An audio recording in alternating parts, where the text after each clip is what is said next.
Red టీవీలో మీ వ్యాపార ప్రకటనల కోసం ఈ నంబర్ని సంప్రదించండి. Hi viewers, welcome to our channel. Vangaveeti Radha గారి పేరు మరోసారి యాక్టివ్లోకి రావడం చూస్తున్నాం. ఎందుకంటే ఆయన టీడీపీ హైకమాండ్ ఆయన్ని పోటీ చేయమన్నా కూడా ఆయన చెయ్యను అన్న వార్త అప్పుడు వైరల్ అయింది. అయితే ఇప్పుడు ఆయన అవనిగడ్డ నుంచి పోటీ చేయబోతున్న వార్త కూడా వైరల్ అవుతుంది.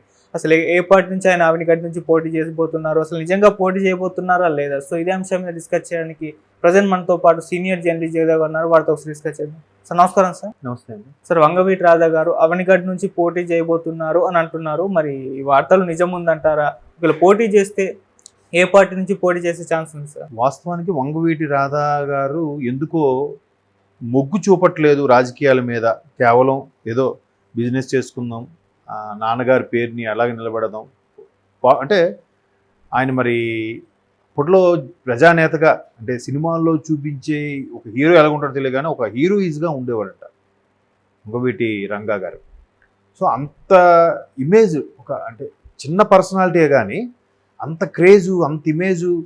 ఆ రోజుల్లో ఆయన హత్య కూడా, ఆయన చనిపోవడం విషయం కూడా నాకు చిన్న గుర్తు.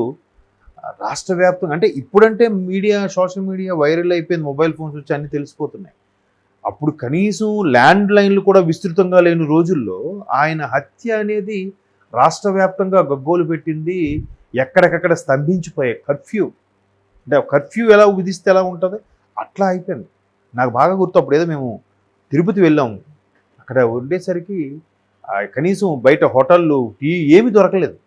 లక్కీగా ఆ లాడ్జీ ఉన్న అతను వాళ్ళ ఇంట్లో వండి తెప్పించి పెట్టి ఏదో చేశాడు. ఫ్యామిలీ, మా ఫాదరు రిక్వెస్ట్ చేసుకుంటే ఏదో పెట్టారనుకో. అంటే అంత ప్రపంచం అనమాట రంగా గారు. వాళ్ళ అబ్బాయి కాబట్టి ఇది ఉంటుంది కదా, ఆ బ్లడ్ డే అనే ఫీల్ కూడా ఉంటుంది కదా జనాల్లో ఉంది.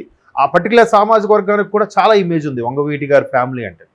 సో అటువంటి రాధా గారు ఏంటంటే ఎందుకు గతసారి టీడీపీలోకి చేరినా కూడా 19కి ముందే అప్పుడు కూడా పోటీ చేయలే, మొగ్గు చూపలే. టీడీపీ అధిష్టానం కూడా ఆయనకి చూపింది హక్కును చేర్చుకోవాలనుకుంది. బట్ ఎందుకో మరి ఆయన విముఖత వ్యక్తం చేశారు. సో దీన్ని బేస్ చేసుకొని రీసెంట్గా అంటే ఒక 5-6 నెలల కిందట మన కొడాల నాన్నగారు, వంశీ గారు, వంగవీటి రాధా గారు ముగ్గురు మంచి స్నేహితులని మనం విన్నాం చాలాసార్లు. ఈయన కూడా ఒక సందర్భంలో వైసీపీలోకి రావాలని ఆహ్వానించినప్పుడు కూడా ఆయన ఏమీ ఊహనలేదు, ఆనలేదంట. తర్వాత మళ్ళీ ఎప్పుడైతే టీడీపీ జనసేన కలిసాయో మరి ఇంకోసారి ఆహ్వానించినప్పుడు కూడా ఆత్మసంతృప్తి కావాలంటే టీడీపీలో ఉంటే బెటర్, పోటీ చేయకపోయినా పర్వాలేదు, బట్ వేరే పార్టీలోకి రాను అన్నట్టుగా చెప్పేశారట. సో అటువంటి వ్యక్తి రీసెంట్గా తెనాలి సభకు సంబంధించి మన నాదెండ్ల మనోహర్ గారితోనూ కొంతమంది జనసేన వ్యక్తులతో కొంచెం సన్నిహితంగా ఉండడం, వాళ్ళతో మాట్లాడడం, మొగ్గు చూపడం గట్రా చేశారు. సో జనరల్గా ఏంటి ఈయన అసలు జనరల్గా ఇప్పుడు ఎవరైనా అరే సినిమాకి వస్తావా అంటే రాని వ్యక్తి బయటికి వెళ్ళి ఒక పార్టీలోనూ ఒక చాట్ బండిలోనూ హోటల్లో కనబడడానికి ఓహో ఇది సినిమా అంటే ఇష్టం లేదు, మేబీ రెస్టారెంట్కి వెళ్ళి తినాలని ఉందేమో అని అనుకుంటాం.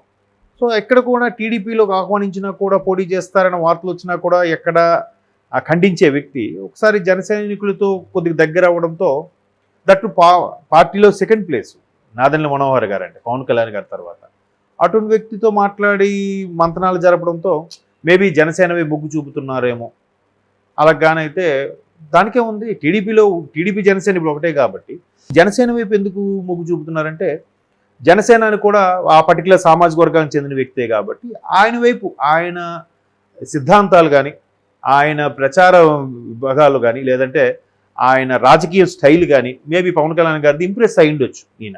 సో అటు మొగ్గు చూపుతున్న ఉద్దేశంలో ఉంటే అది కూడా ఎలాగూ కొంతమంది జనసేన శ్రేణుల నుంచి అర్థమైంది ఏంటంటే ఆయన అవనగడ్డ నియోజకవర్గం నుంచి కొంచెం మొగ్గు చూపుతున్నారు, అక్కడ నుంచి పోటీ చేసే ఛాన్సెస్ ఉన్నాయి, ఆయన నుంచి దాని గురించి డిస్కస్ చేస్తున్నట్టు అనిపించింది అన్నట్టుగా వార్తలు గుప్పమంటున్నాయి. కానీ అదే ఆ విషయం కూడా వంగవీటి రాధా గారు ఎవరైతే అసోసియేషన్ ఉందో వాళ్ళ అసిస్టెంట్లు ఉంటారో వాళ్ళైతే మాత్రం అన్న అట్లాంటి ఉద్దేశం లేదు, పోటీ చేయకపోవచ్చు అనే చెప్తున్నారు. కాకపోతే టీడీపీ కూడా అవనగడ్డ స్థానం టీడీపీకి దక్కింది, అక్కడ ఎవరూ లేరు. మన మండలి బుద్ధప్రసాద్ గారు తెలుగు భాష ఇంతకుముందు తెలుగు భాష ఇదిగా చేశారు, అధికార భాష అధ్యక్షులుగా సంథింగ్ చేశారు ఆయన. సో ఆయన్ని పెట్టే ఆలోచనలో ఉంది. అంటే అది కూడా పూర్తిస్థాయి ఇంకా కన్ఫర్మ్ అవ్వలే. ఈ సెకండ్ లిస్టింగ్ 57 అసెంబ్లీ స్థానాలు కూడా ఉంది కదా. సో ఆ స్థానాలకు సంబంధించి కొన్ని బీజేపీ కూటమి చేరిన తర్వాత బీజేపీకి ఒక 9 ఇస్తున్నారు, ఎలాగూ జనసేనకి 21 వస్తున్నారు, రిమైనింగ్ టీడీపీ ఇంకా క్లారిటీ లేదు, కొన్ని పర్టికులర్ స్థానాల్లో కీన్గా అబ్జర్వ్ చేసి క్లియర్గా ఎవరిని పెడితే బాగుంటుంది, ఎవరైతే సరైన పోటీ ఇవ్వగల అనే వ్యక్తులను ఆలోచించే దాంట్లో అవనిగడ్డ ఒకటి. సో అవనిగడ్డ ఎట్లాగో ఆయన మొగ్గు చూపుతున్నాడు కాబట్టి ఆయనకి ఇద్దామా, అలాంటప్పుడు అది జనసేనకే కేటాయించాలని కూడా టీడీపీ సుముఖంగానే ఉంది. ఎందుకంటే టీడీపీకి అడిగిందండి కూడా, టీడీపీ అధిష్టానం రాధా గారిని ఆహ్వానించి మీరు చేస్తారన్నా కూడా ఆయన ఎందుకో ఇష్టం చూపించలేదు. మేబీ ఇప్పుడు ఆలోచనలు ఎప్పుడు ఒకే విధంగా ఉండవు కదా.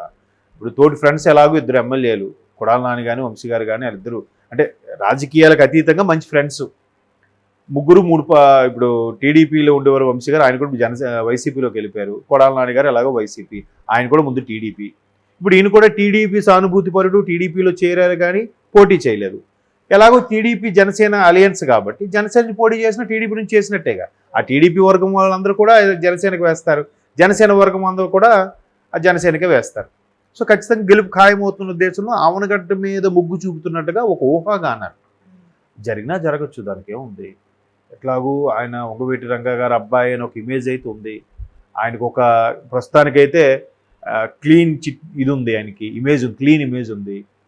ఎలాగూ ఇప్పుడు రాష్ట్ర పరిస్థితుల దృష్ట్యా టీడీపీ జనసేన కూటమి వస్తుంది అనుకుంటున్న నేపథ్యంలో ఇలాంటప్పుడు గెలుచుకొని సాధించుకుంటే రేపొద్దున ఆయనకు ఒక గౌరవమైన పదవి, ప్రభుత్వం డీల్ చేసే దాంట్లోనే అభ్యర్థిగా ఉన్నారనే గౌరవం కూడా దక్కుతుంది. కాబట్టి అలా కూడా అయ్యుండొచ్చు, ఇట్స్ ఎక్స్పెక్టేషన్స్ అంతే. బట్ ఆయన రాజకీయాలకు ఎందుకు విముఖంగా ఉన్నారనేది మాత్రం తెలియదు. మేబీ పెళ్ళి అయింది కాబట్టి పెళ్లి తర్వాత ఆలోచన విధానం ఏమైనా మారిందేమో, అట్లా కూడా అయ్యుండొచ్చు. సో ఎక్స్పెక్టేషన్స్ అంతే.